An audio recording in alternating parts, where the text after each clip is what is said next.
right? We not having that. We want to build a community, forever. Kids win, we win. Period.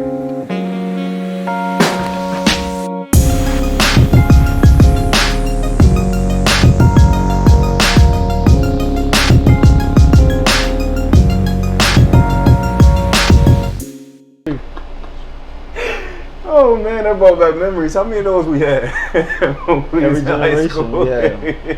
Absolutely. Yeah, welcome back. A.M.University, episode 49. We was trying to rack our brain for the last couple minutes about a person with a 49 number, and we couldn't think about nothing except the high school dudes. That was the 7th string wide receiver or something like that. So episode 49, nonetheless. Wayne, what's good? What's up? You looking good? You looking slim? Chilling. Them workouts, them basketball workouts work. I told you, man. You looking good. Color, skin color, everything looking great. How your week going? Everything good. Everything good? Yeah. Taj and Jordan, what up, brothers? What's going on? How you doing? How y'all doing, man? I'm always good. I said it was only right that, me personally, I talk all this madness about referees, and a lot of people do the same thing. I was like, it's only right that we had 2 quality referees on here in the New Jersey area to discuss the topic, because in all fairness, all jokes aside, like, y'all got a really hard job. Y'all got an extremely hard job, and I think people don't appreciate it, and nobody ever hears y'all talk about your job, right? You know what I'm saying? Y'all not doing no shows or anything like that. Y'all just refereeing y'all game and going home, and then you get 1,000 critics, So I thought, because with this show, I try to hit everything, whole 360 lens. So I thought it was great for y'all to come on and talk about the Zebra Crew a little bit. So, but before saying that, Camden Elite Tryouts, September 11th and 12th, 5th and 6th grade on the 11th, 7th and 8th on the 12th. Registration will be in the description below. And our meet and greet is 9/4 at the Pavilion, across the street from Creative Arts. Come and have a good time with us. That's all it's about. Ask us any questions that y'all need to know. But yeah, let's get this rolling. So, whoever want to start, let's start from here. What makes a quality referee, in your opinion? Well, you take this one, Jay. You're the veteran. Well, I would say a few things. First of all, thanks for having us on. I appreciate the platform. I think it's good for the game, for people to see this side of the game, because we are a critical part of every game. Mm-hmm. What makes a quality referee? I think probably the 3 most important things would be judgment. You got to be able to see a play, process it quickly, and make a decision. If you have a feel for the game, that certainly helps. And along with judgment comes game management. How does someone manage a game? How do you handle the coaches? How do you handle a crazy situation that happens? And we want to keep the game going and moving as smoothly as possible, mm-hmm. and make the right decision at all times. Mm-hmm. 2 other things that I think are important are communication. You have to be able to communicate. If you can't communicate with players and coaches, you're not really going to be successful. You're just not. You have to know what to say to a coach at the right time. When you see their temperature rising, you got to be able to bring them down. If they have a question about a play, you can't. The days of just ignoring coaches, those days are over. So you have to be a really good communicator. And I think maybe the 3rd thing that's very important is you have to have courage. You have to be able to do what's best for the game at the right time, even though it may be the hard decision to make. Just for example, like you have to be courageous enough to make a call with 1 second left in the game that might decide the game if it was the right call, even though you're making that call against the home team, and they're gonna, you're gonna have to get security to walk you to your car, really. So you just have to have courage to do the right thing at all times for the game and not worry about anything else. But those are sort of my few of my things that come to mind quickly. Yeah, just to piggyback off what Jay said, I think your voice. A lot of guys might have great mechanics, but you don't know what they're calling. It's just like, you want to say blue, you want to hold, you want to talk, you want to let everybody in the gym know what's being called or why you called that, or what happened. You want to have voice, you want to have presence, and you also want to have the look. You don't want to come out there shirt sloppy, I've seen a lot of guys who are great referees that look horrible on the court. So you want to have your shirt tucked in. You want to keep your appearance up. You don't want to walk in somebody's school or in somebody's gymnasium looking crazy. So I'm gonna say voice and look and presence are some things that are overlooked, but the ADs are looking. Trust me. Is it various ways to go about this? Like, I guess what I mean, can a certain style fit a certain referee? Like, can it vary? Like, what you mean by style? Depending on your demeanor. Referees. Yeah, that's a good way of putting it. I mean, you might be. I'll give you a great example. I'll give you guys, right? He'll come in with this same demeanor, vocally and everything, in that same tone and talk to you. Right? Regardless of what you're saying back and forth to him, he'll come with that same tone, right? Right. I've seen you, in the most professional way possible, still be Taj from East Camden and come up to a guy and say, how could you think that was a foul? Right. You know what I mean? Right. I think both styles both work, but they different. Yeah, that comes with personality traits though, and knowing who you're talking to. Yeah. I wouldn't approach the Camden Catholic coach the way I would the Mastery Charter coach. With me being homegrown, I can say certain stuff to certain coaches that certain officials can't say. And it might be a vice versa thing with somebody from Cherry Hill or Washington Township. They might be able to talk to that coach like they might play golf together. Hey Steve, sit down. Whereas he yelling at me up and down. Whereas I might got Culberson out there mastering, I'm like, come on Cole, you play ball, and that might work for him. So it depends on the rapport with the coach. Billy Culberson, Camden High. He's at Mastery Charter, him and Boobas Payton. Huh? They doing a great job. They're doing a great job at Mastery Charter as well. Made the playoffs last year. They're doing a real good job over there. Shout out Cole. You know. Shout out to my man Billy Culberson, man. Legend. Yeah, that's my man. Okay, damn, I didn't even know that. All right, so let's get into a couple real basketball questions from a referee side. I say that because it's certain things. Taj, we talked about this when you was on the show last time, and I'm still like, you a very intelligent man, and I'm still like, it's a great area. It's such a great area, with these things, right? So I want to hear from both of y'all. Hand check. The way that I can't even say that the way that y'all would want to call it, or the way that because are y'all board 34? Yes. The way that y'all trained to call it. Explain to me what hand check is for y'all in South Jersey, and then we'll go from there. Let's do it that way. Well, can you hand check? Well, there's no hand checking in South Jersey as opposed. Hand checking is hand checking, right?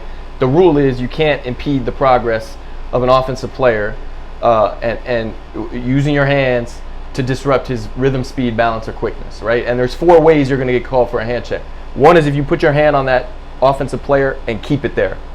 So if the defender puts their hand on there long enough for me to say keep, that's a foul. All right.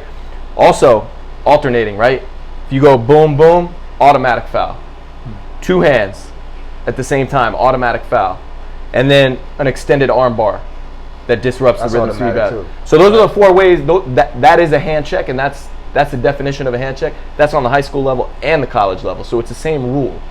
So when you try to say, what is hand checking in South Jersey? Like, I don't really understand that question because I just know what hand checking is in the book, and I know that my job is to enforce it on the floor. I guess because when I coach in South Jersey, certain times, soon as they see hands, it's a foul. Like, because it was times where all right, I'll give you an example. I had to get really creative at times at West Tech. We literally couldn't score over 45 points a game. So we wasn't going to outscore anybody, right? So I said, okay, well, we got to hold everybody to 30-something points, max 40-something points. It's hard for us to defend as well. So what can I do creatively? I went back to triangle and twos and boxing ones, right? So I denied a guy. But because they saw those hands, initially they would call foul after foul after foul after foul for the denied guy. And I literally had to, my perception of the rule book was what you said. You know, you can put it there, but you gotta get it off immediately. The fact that you even saw them doing that, they just called a foul.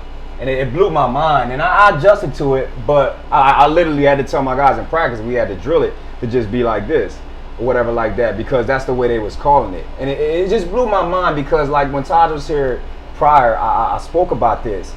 Like, if we want to be great, we got to eventually go to North Jersey. And again, from what I see in North Jersey, it's not called that way at all. It's just not called the same way. And do you think that's because of the reffing, or do you think that's because of the quality of play and teams up there? I don't think quality of teams have anything to do with physicality. Okay. I like. So you just think it's officiated differently? Yeah, and I think that's why most of us struggle. And it's not, let me not just say it's because it's a lot of other reasons why people struggle in North Jersey. But I'm just talking about, I don't think people look at the referee side enough to why the struggles happen when you grow up in North Jersey, because everything is more physical, everything. And for somebody to say that South Jersey kids can't be that physical, I'm like, I don't think physicality has anything to do with raw talent. You know, you're right about that. We can all be physical. You know, we might still lose by 70, but we can all be physical. And I just think, I don't know. I don't know. It's a weird thing for me. Like, I think I know why it's being done, because of what Taj alluded to. It's just the caliber of talent. Camden High going against Palmyra, you gotta try to balance it out some type of way. And I get that to an extent, but I'm still struggling with it on the flip side. I mean, it depends who's reffing the game. I've pre-gamed with guys where you might have like an overly dominant team versus a team that's really, really bad. And they'll say, listen, they up 30. Let's get the let's call the hand checks early so they can stop pressing. Maybe they'll call a press off. So it depends on who's reffing the game. It's like Jay said, it's game management. If a team's up 50 and they're full court pressing a bunch of little Asian kids who can barely play basketball, no racialness intended, a bunch of kids who can barely play, some guys want to call that press off. They want the game to keep moving. They want the clock to keep stopping. So it depends on who's officiating that game. I know Jay going to get the first time. He went the first time, hands off. Me, I'm going to do the same thing. But some guys are going to call more hand checks on the physical team because of you're already winning. Some guys really look at that in their mind like, oh, well, they're up 50. They need to stop pressing. Do you see what I mean, though? And I know it's hard for you to understand what I mean, because, again, I'm not saying it just because I got you on the show because you're a quality referee. You're a quality referee, so you don't do it. So that's why you might not understand what I'm saying. But you've never been with a crew where, and that's a good question for y'all. Y'all have never been with a crew where you might think mentally differently about how to call the game, and you got to adjust to your crew? It happens all the time. All the time. That's a very interesting dynamic. How do y'all deal with that? You gotta just do that game. You gotta get out of that situation, and then you ask yourself, like, what was that?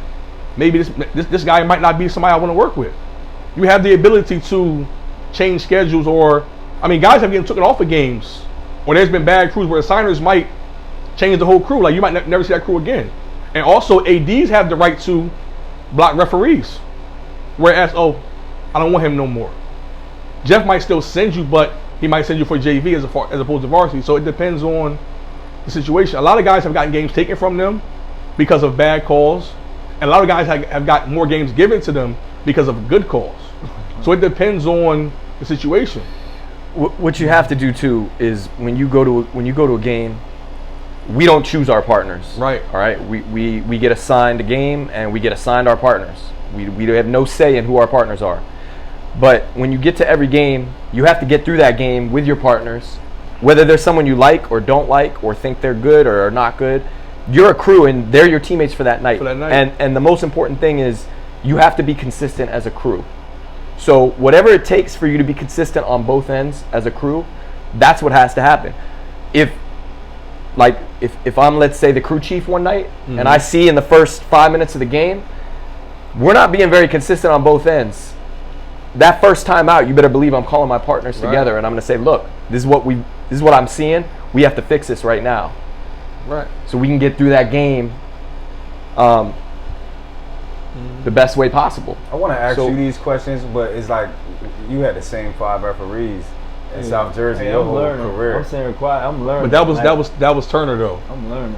Like There was literally on the same back then. 5 Back then it was like that was insane. the same guys were only willing to ref Camden. A lot of guys would take Camden off of their schedule, but they would turn Camden games back because of what they had to deal with the crowd. Did you feel different whenever you played North Jersey teams, as far as referee from a referee's perspective? I never really looked at the referee. I asked you that, Wayne. No, So what happened in the Elizabeth game? we got our ass beat. Were they that much better? Yes. No, they were just a better team. Yes. Straight up. They just got on the court and did it to us. Straight like that. What did you think prior to going into that game? We was gonna win. Wag was there. OG was there. Why? Cause Wag was there. OG was there. That's why you thought you was gonna win? Yep. Not because of what you was doing against South Jersey competition? Oh yeah, you know, but just they came though. Now we like, oh shit, like it was a surprise. Like they came all the way up to Cyber Make Arena. Yeah, but a lot of That was that, a lot of wild. that come from lack of preparation too. That's what I'm getting at. You might beat up on a bad That's team what I'm and getting you at. might be flying high. Then you might go see somebody that can really play. It's like, oh, whoa, what's this? That's why I say a lot of guys ain't battle tested. You got to be battle tested to go out there. We was sophomores though. This was our sophomore year with Glenn Jackson, and they was senior dominated. And that's what I'm getting at. I from the never referee. lost again in that arena either after that game. That's what I'm getting at from the referee side. I don't, and I'm still battling with this. I don't know what the answer is. If it's either what Taj is saying about we got to even the playing field, or do we got to prepare them from a referee side for what they're going to be up against when they play at Roselle Catholic? There is no Well, that's the thing. On the flip side of what Taj said, like if I'm reffing Camden against Palmyra and Camden's up 40, right, and I know that half of Camden's roster is going to play Division I basketball, and nobody's playing anywhere from Palmyra, am I going to call a hand check on Palmyra if Camden's playing through it? Right. Probably not. Right. Like that's not going to help these kids as they get to the next level. Now, if it's obvious, yes, but by rule, it could be a hand check, and I might pass on it. Right. And that's another thing with game management, right? Right. Palmyra's coach might have been silent all game, right? Just taking his beating, right? Now they're down 50, and I'm going to start calling hand checks against Palmyra. Mm-hmm. That's where the problems can come. Yeah. From coaches. So. Okay. I like that that. It's like handshake, underlining the respect. Yeah. Okay. Somebody please explain to me where is continuations? Continuation. In That's high the- school. That's actually High an NBA school. term. I think in Will Federation you it's tell called me what it's y'all called, real- It's called continuous motion. Continuous All motion. right. Well, you know what I'm talking about. Where is it? It's basically when I'm attempting to go for my shot. I'm going for my shot and I get hit. But them So fouls you usually give- happen on that 1-2 step though. Yeah, you give it. So you giving me the Webster's definition of something like that? Right. Why isn't it? We don't have that in South Jersey. Because a lot of these moves these kids are doing right now, they're trying to do pro moves. They call it a gather. There's no gather in Federation. You won't find that nowhere. Taj, it'd be kids directly under the rim, Taj, and they picked it up, and y'all called a foul, and y'all say underneath. He picked it up. Where's the ball? Is the ball in the shooting continuous motion, or is the ball here? That's what I'm saying, Taj. Now, if it's a continuous There's motion nothing and else it's for a this hit, kid to do, but Well- shoot the basketball, and y'all say underneath. For the life of me, I don't understand that, and that it has to be an emphasis because I see so many referees underneath. After they like this, Wayne, they halfway into their shot, Wayne. Well, then that would qualify as continuous That's motion. continuous motion. It's hard, like unless you show me a play. yeah, you have to see You a know, play. I can't speak for another referee's judgment or what you're really talking about. I haven't noticed it, but the rule for continuous motion really is the defense has to foul at the start of the player's habitual motion into a try for goal, and then they have that. So it has to the foul has to occur at the beginning of the habitual motion, and then it ends with the release of the ball. Right. So if the foul happens anywhere in between that time, it's a shooting foul. Right. That's the rule. So it's our job to go out and apply that rule when we see it on the court. That's rule 411, right? That's rule 411, something like that. I couldn't tell you the rule number, man. I'm not that good. Yeah, it's continuous motion. So you saying your players is getting fouled and not getting the and-one, or they going up and they getting the? They're not even going getting up and the referees is calling the foul. So side out. They're leaving the floor in a shooting motion. They don't have to leave the floor though. No, they're not leaving the floor, Taj. So what are they doing? It's nothing else for them to do. It's nobody else around. They pick the ball up. It's halfway to their chest. They get fouled, and it's going underneath. That's not a continuous motion though. Because again, you need video to see it, but your chest is here. You don't shoot from your chest. No, I would say that's a shooting foul. You gathering, Taj. There's no such thing as a gathering federation rules.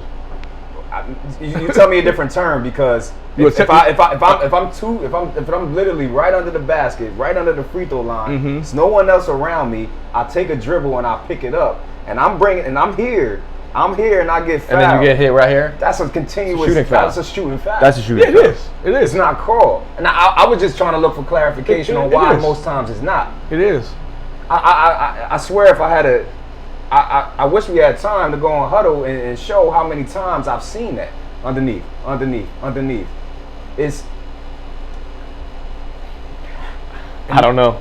It also depends on another thing. It depends on the crew. Is it a 2-man? Is it a 3-man crew? 2-man crew? That is it the lead that has it, or is it the trail that has it? Because sometimes I might have a play where, let's say Jay's in the lead, I'm in the trail. Jay might call something. He might look at me. Is he going up? Like for confirmation. So it depends on the situation.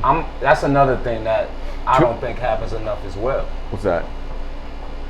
If it's Taj's call underneath, why are you taking that from the half court? Why are you taking the call? Well, I am not. Yeah. But we all have our areas, right? Now, 2-man crews are different because it's harder. There's only 2 of us. Yeah. I really don't like reffing 2-man crews, but you have to understand what a disadvantage it is to the referees when there's only 2 of us.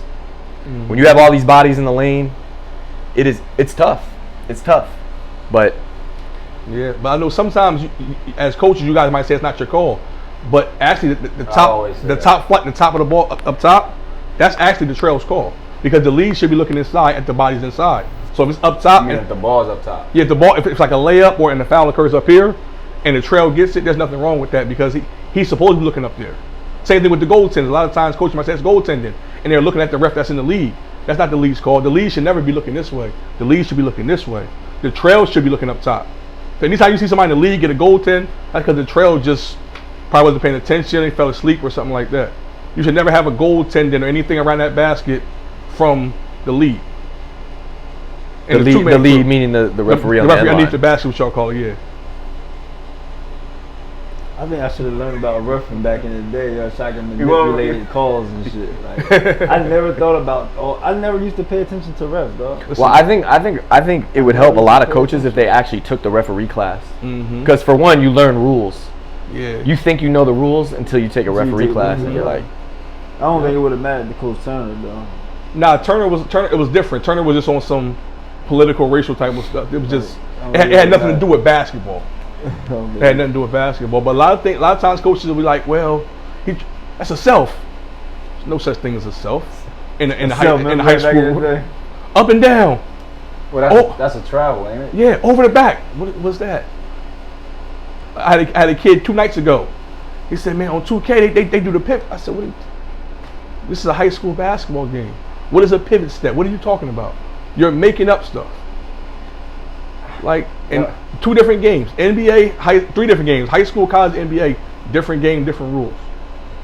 Y'all kind of already, and again, this is why I'm more so appreciate, looking at it from a referee standpoint. And it took me a while, like anybody else, to understand how hard y'all job really is. Especially where we come from. How hard are y'all job?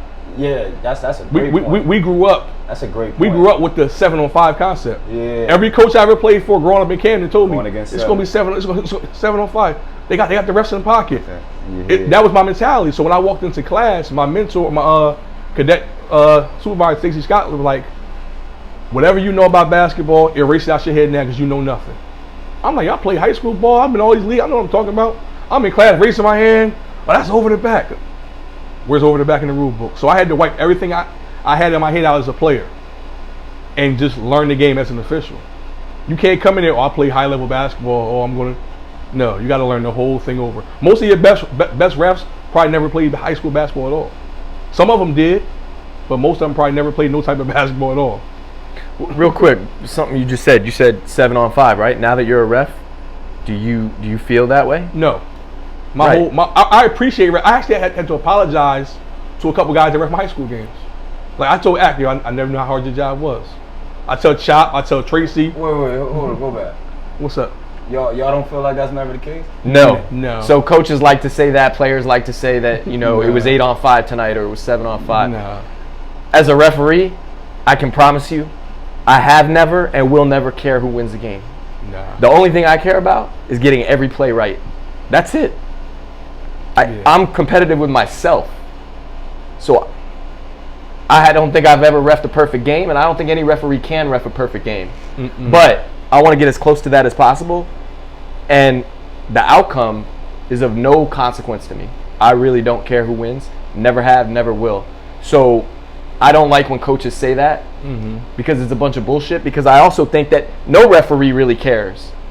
No referee goes out and refs and says, I'm gonna give it to this team tonight. It just doesn't happen.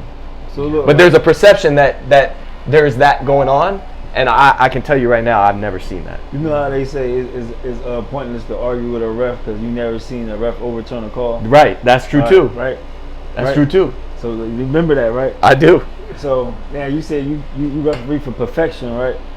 I try. I never reach it, but I try. So you never went out there and called a foul and was like, damn, that might not have been a foul. Oh, all the time. And somebody said, damn, ref, what the fuck? That ain't no foul. Why you ain't turn around and make that a perfect call and say, you know what? No foul, black ball. I got this one. I already know what time You can't overturn a foul. Why? A foul is not a correctable error. But it's the right call. But it's not a correctable error. By rule, there's only a couple correctable errors, and foul is not one of them. But what if that bad call was the call for Ken High not winning that state championship? There's nothing I can do about it. You cannot You take called a it. You You cannot. called it. You cannot overturn a foul. A foul is not correct. Once you tweet it, that's it. It's in the book. And also think about this, right? If that were to happen in a game, right, where that ref's credibility is gone forever, right? Yes. But if a coach says, "What'd you see on that play?" Right? They don't care. If I call a foul and a ref wants to talk to me, a coach wants to talk to me and ask, "What did you see on that play?" Maybe I didn't like the whistle, or maybe what the coach is saying to me, maybe he's right. I'm gonna admit that I was wrong to him. Ooh. Right? And what does that do for me? That makes my credibility higher. Yeah. And what can he say after I say, you know what, coach, you might be right on that? He's gonna say, What can he argue? You can't Try to argue. run swing smalls and No. get this shit over with and get up out of there. You can't. A lot of calls aren't correct. You cannot overturn a foul. Man, No, but what my point is, there are referees that are sticking to their foul and they're right, and that's it. But I could tell you, there are a lot of whistles that we wish we could have back. That's why I was going to ask y'all what I asked y'all. And if you admit that you're wrong, then we're not perfect. I was about to say, how hard of a job do y'all have? It's very hard. Still human. Oh, it's very hard. And Jay will tell you this. It hasn't happened to me in a negative way, but there's a lot of behind the scenes things that we get written up. If there's some, we call it putting shit in the game. If there's some shit in your game that was just like so unethical and just so bad, you will get called on. But we're not going to let y'all know it. There's somebody that's going to come to us maybe the night after, a couple nights later, and you're going to get a report. Such and such, and you have to explain why you call what you call. We have people, we have evaluators, we have people that come see us, but a coach doesn't have that right. There are people higher than us that have that right to tell us, like, you did a horrible job last night, or that wasn't the right call, or explain to me why you made that call. So we go through a lot of things behind the scenes, but we can't give up our power to y'all on the court. Oh, coach, I'm sorry, or oh, coach, my bad. It can't be too much of that, because by then I lost control of my game. And now, I don't do that more than once a game. Like you can't be doing that because that lowers your credibility. You don't get 15 in my badge in the game. You don't get I missed. You don't get 15 in the right. Lose. You might get 1 or 2. But it's very hard because the players now are faster, bigger, stronger, more athletic. I wanted to hear that as well. And the game is so fast, and we have to make decisions, split-second decisions, tough decisions in crunch time. And it's by far the hardest sport you can choose to officiate. Yeah. There's no other Basketball. sport that's harder. Very yeah, hard. basketball is the hardest sport to officiate. And then you also got to realize, and I told somebody this the other night, if your son's playing for Camden High or your son's playing for Wilson, or you're the coach, you're partial. We're the only ones on the court that aren't partial. So when you're looking at, I've never heard a coach say, "Oh, that was a good foul," and I called on his player. You might get one or two coaches who are just stand-up good guys, and they'll say that, but ain't too many coaches gonna say, "Oh, that's a good call you call for white if this team is red." So you got to understand the partialness of coaches and players and fans as well that we got to deal. We're the only non-impartial people on the floor. Despite what people think. Yeah, We really don't care Yeah, who we're wins. not partial at all. That's very hard to believe. Like y'all like the cops of basketball. Like, you know, it's very hard to believe that when you walk up to my car, you're not gonna give me a ticket or ruin my day. But It's that's very rarely you gonna tell me have a nice day, and I'm gonna go about my business. that's a mindset, especially coming from where we from. It's just a mindset. It's just, maybe y'all need to turn the stripes to sideways or something. Like it's the stripes or something. Like the stripes just look like law, right? It's mindset, man. Like it's just a mindset. I'm really trying to stay with y'all too about what y'all saying, but I'm still leaning with Wayne because it's like I know exactly how a game gonna go by the 3 referees that walk in that door. I know exactly how it's gonna go. Well, that might be true, but what's not true is your perception that they care if you win or your opponent wins. You just know tendency. But Twan, that come from you being an analyst and just the kind of person you are. You just are you are a over analyzation type of person. You study things. So y'all believe that Chris Paul theory was right with how they did with Arizona, the Phoenix Suns? That referee that Chris Paul don't like, say he never won with him. They gave him that referee, so the Phoenix Suns was like, damn, he out here, we gonna lose, and they lost. It's a mindset though. It's just Y'all ain't hear about that? Yeah, Scott. I think it was Scott Foster. Won ever with this guy? I think he was like 0-13 like a in the playoff playoffs game. or something. Yeah, you never won a playoff game with him coaching. I don't think it had anything to do with that, but and they saying this, the Phoenix Suns like kind of came out there. Who was Chris Paul playing against in those games? I would like. Who they lost to? They also. I would like to know who he went 0-13 against. I mean, like Giannis had 50. No, just that 20. was what on all the teams that he's played, Yeah. all his playoff games. I would like whenever to know, Scott Foster. I would like to know all 13 of who he playing. Was he playing against LeBron 13 times? Well, like what's the foul calls? I mean, but once again, the NBA is a game of entertainment. So whenever you try and correlate the NBA with high school and college, it's not going to work because you're looking at a multi-billion-dollar business versus school. It's totally different. It's totally different. What if you refereeing a highly ranked player in a playoff game, a number 1 seed and a number 8 seed, and a number 8 seed about to upset the number 1 seed with a high ranked player on the team, and you gotta make that foul call On who? on the person number that's 1 ranked team.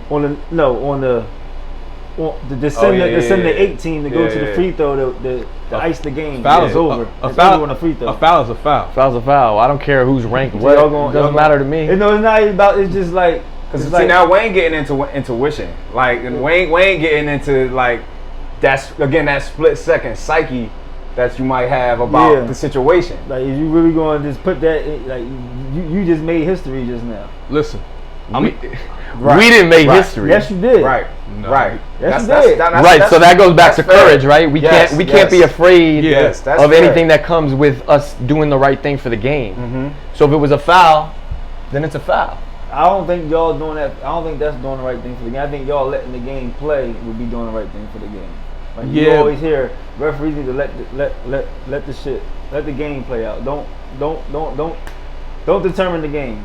But at the end of the game. But I'm gonna give you a scenario. Don't determine it. I'm reffing over for Dots over in Philly. I got Nassim Popular, Wooga. He's at Miami. Yeah. He played against DJ Wagner. Nassim's coming down full speed. DJ slides in. He's sliding, still moving. Foul. I got a foul on DJ. No. Yes. Who had the ball? Nassim has the ball. Nassim's driving. What's the charge? No, it's not a charge. It's mean, not. So it's a blocking foul. He said he was coming in already. Listen. DJ already there waiting for him. He slid in. Listen, you know my grandma from Philly. You know my family from Philly. Right. That's why I'm from Camden. That's why you call block. I got 300 people screaming at me. You called a block on the Prince. My phone's ringing. I got text message. It was the right call, but because of the person that the foul was on, they grinded me up. But the people reffing the game, the people who assigned me, great call. The right call. The foul does not matter because of the player. Did he make the free throw? Who? Do y'all believe in ball don't lie? No. Like, do y'all get mad when y'all give the player the I free say it, benefit but of the doubt and he believe go through in it. the brick both? Y'all be know, like, 'cause man, he- I should have not even called that It shit. might be a bad. I seen Y'all a kid ever say that? I seen a kid nose get busted off and get hit in the face and he missed both free throws. So what's that mean? He might just be a bad free throw shooter.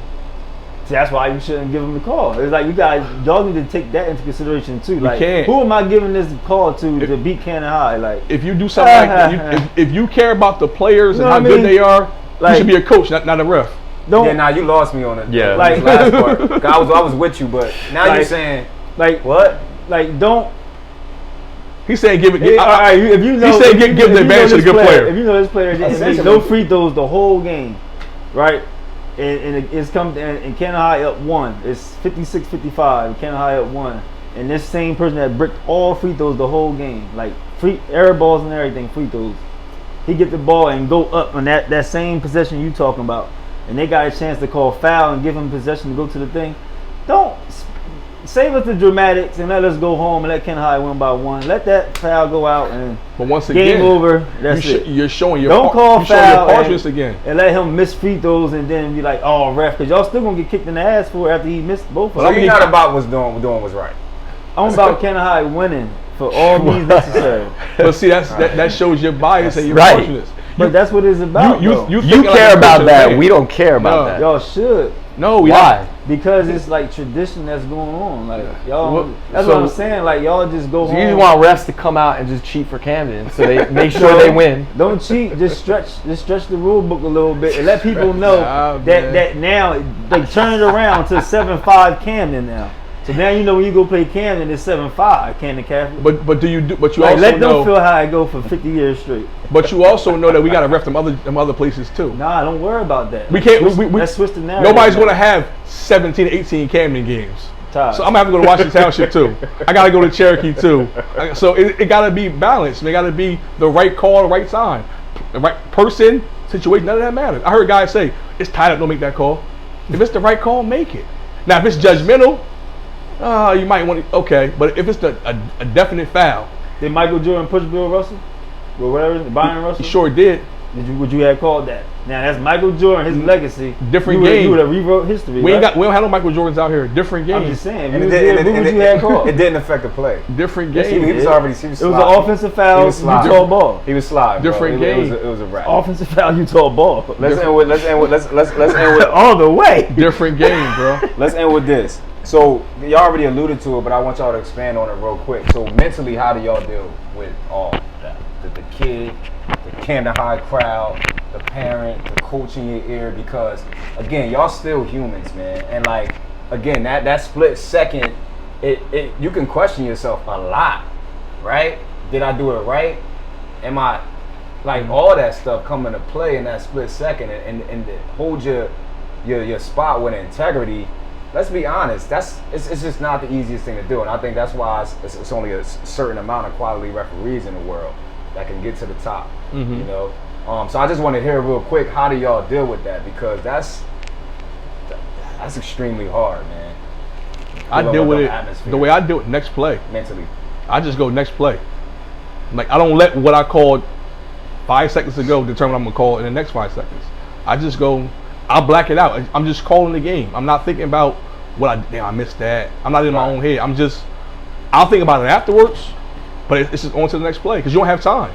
You might get a bang bang play. You might get a fast break dunk, and then it's outlet, and now you're sprinting back to get to the next play. So you got to be next play. You can't think about what happened before, or you'll just be constantly fucking up because you'll still be stuck. Oh damn, I caught a foul on him. So I got to call the same foul on him. It might not have been a foul when he did it. It might not have been the same situation. So with me, it's just next play. If I understood your question, like how do we deal mentally with just the distractions, right? The coach is in your ear, fans, players. Well, honestly, I think with experience comes improvement and confidence. So as you improve as an official and become more confident and build a rapport with coaches, there's sort of less of that, right? When I was a newer official, the coaches didn't know me, they didn't trust me. but you have to build that trust over time, and it takes seasons to do that. You just have to have confidence to block all the distractions out, because you're there on the court and you have a job to do, and your job is to enforce the rules of the game and make sure everything goes smoothly and nobody gets hurt. And when those distractions start to creep in, you have to have the courage and the strength to address it, right? Whether it be a fan that you're just, usually I block out fans because they don't know the rules. They're not very intelligent. So when I was a younger official, when I played, I talked a lot of trash. My instinct was to turn around and just start talking shit to the fans. But as I've gotten more, mature, I just block them out and really just laugh at the shit they say. But I've had to throw fans out of the gym before, and you can't let fans cross the line. And that's another thing. You say there's so few quality referees. Well, that's because we have a referee shortage across the country. And the reason why there's a referee shortage across the country is because of fans and because of parents and the shit that they say to us during games, and the way people don't want to deal with that. You have to have the right personality to be able to stick with it, and sort of block it out. But a lot of people don't want to have to deal with that, nor do I blame them. So it would be nice to see fans just respect us a little bit, know that we're actually people. We're not just these people in stripes and that's it. Like, I got 2 little kids, man, that, they've come to my games, they've seen people yell. It's just, I don't know, I think we need more respect. But I'm getting off on a tangent a little bit. But the bottom line is you just have to block everything out and do your job. Now, I'm going to piggyback off what Jay said. Another thing we need more coaches. We need more coaches that are coaches and not fans. Because if you can yell at a ref about a call, you should be able to yell at a kid for missing 6-7 free throws. Ref, your kid just makes 6 free throws. You're not saying nothing to him. We need more coaches and less fans. A lot of these coaches who are in their 20s, a lot of them are, no disrespect at all, a lot of them are guys who was trying to make it and didn't. A lot of them were guys who thought they were this and trying to live their life through their kids. So they come out and they're trying to show you up. My boys can do this, or my team this, or we this. Whenever a coach starts talking like that, can't nobody fuck with us. I'm the best coach. Like, dude, like, what are you showing them? Because all these guys ain't gonna make it to the next level. You're showing them that disrespect is okay. You're allowing your players to talk to me like this. One thing about Brunson, love Brunson to death. Brunson will cuss both of us out. He won't allow the players to do it. He will pull them out of our face in a heartbeat, because it's about respect. It's about being an adult. A lot of these coaches allow these kids to just talk anyway. These programs are not ran right. We have real coaches. You're a real coach. I've seen you talk to a kid about how he's talked to a ref, or how he's talked to his teammate. A lot of these coaches are not really coaches. They're fans, or they're guys trying to live their life through the kids. We need more stand-up coaches who have no problem subbing their best player out and sitting him a whole quarter. I've seen situations, I work in the school during the day. I've seen players cuss, get caught smoke, and they playing in the game the next day. Like, it needs to be some type of discipline and some type of, what you call it, like ethics, because there is none. We're losing it as far as basketball now, and we're allowing these kids to do whatever they want to do. We definitely need more of that. See why you can't say what you said? Yeah, man. You still feel the same? I mean, I wish I would have learned about refereeing as a bet. When I was a player, I wish I would have tuned into refereeing too. Like, I could have manipulated a lot of stuff, knowing that. Like, because we used to get 2 men sometime at our basketball game. 3-man at Camden High. 3-man didn't start till maybe 05. So I used to think when we had 2 men, I thought it was more helpful for y'all, because the referees used to go woo woo. Nah, 2-man is